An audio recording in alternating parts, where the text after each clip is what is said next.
In this video, we are going to see how we can deal with the loan repayments. So let's get started.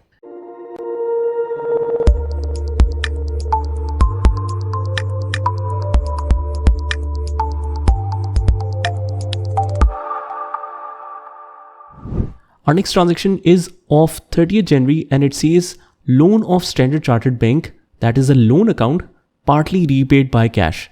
So the total amount is 250,000. So let's see the original amount because it says partly repaid by cash.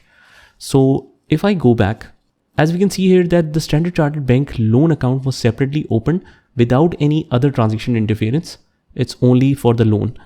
So the total pending amount was 500,000 in loan, out of which we are paying partly in cash, which is 250,000. So for these kind of transaction as well, we can do the journal entry. The procedure is very simple. I'll go to company and click on make journal entries. So since we have already entered the opening balance in this ledger, so we don't need to create the ledger, just we need to put the date here. And let's start writing Standard Chartered Bank. It's basically SCB loan account which we have entered.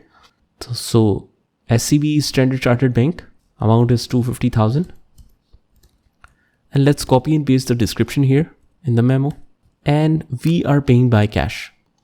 So 250,000 debit and 250,000 is credit. This is the simple journal entry that you will do for this.